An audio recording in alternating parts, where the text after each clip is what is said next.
Mejoramiento genético con cruces.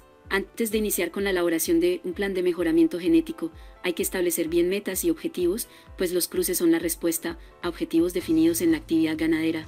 La primera interrogante a la que debe dar respuesta es: ¿qué necesito? ¿Qué tipo de cruzamiento me ayudará a lograr lo que necesito? ¿Qué técnica de reproducción debo implementar? Algo básico que nos ayuda a dar la respuesta indicada en este punto es la finalidad de la producción ganadera y clima medioambiental.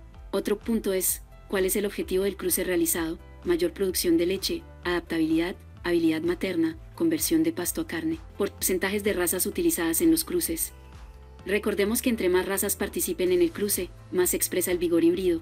Sin embargo, no hay que abusar de este beneficio. Con la trihibridación se obtienen excelentes resultados. Establezca un estrato para producir los F1. Como en todos los procesos que se realizan en la actividad ganadera, es fundamental los registros.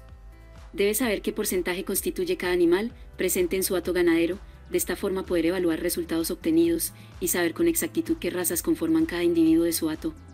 Un consejo: en los cruces eviten todo lo posible aparear hembras F1 con una raza alternativa con machos de la misma raza. Un punto clave es utilizar los mejores individuos, en vez de concentrarse en mantener las proporciones raciales.